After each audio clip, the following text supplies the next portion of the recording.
Ağır tesadüf. Git. Gözüm səni bir də burada görür. Nasıl gələsiz deyirəm, narahat olma, gələn deyirəm. Narahat Nasıl? ama. Git onun yanına. Nasıl düştün? Kimin yanına, kimin yanına?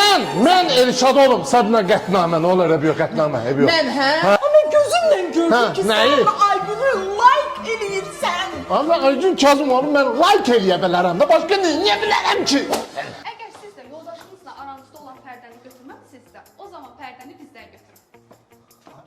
Fəxriyə Əliyeva olaraq sizlər üçün yalnızca pərdə deyil, fərqliliyi və keyfiyyəti mənzillərinizə gətirəcəm. Avropanın müxtəlif ölkələrində keçirilən pərdə sərgilərində iştirak edib, ən son trenddə olan məhsulları seçib, mənzillərinizə uyğun mağazama gətirirəm.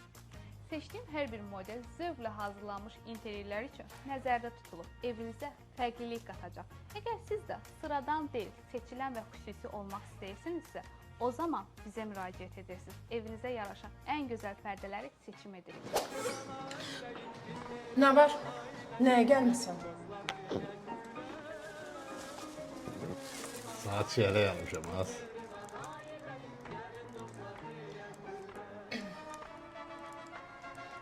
Geç.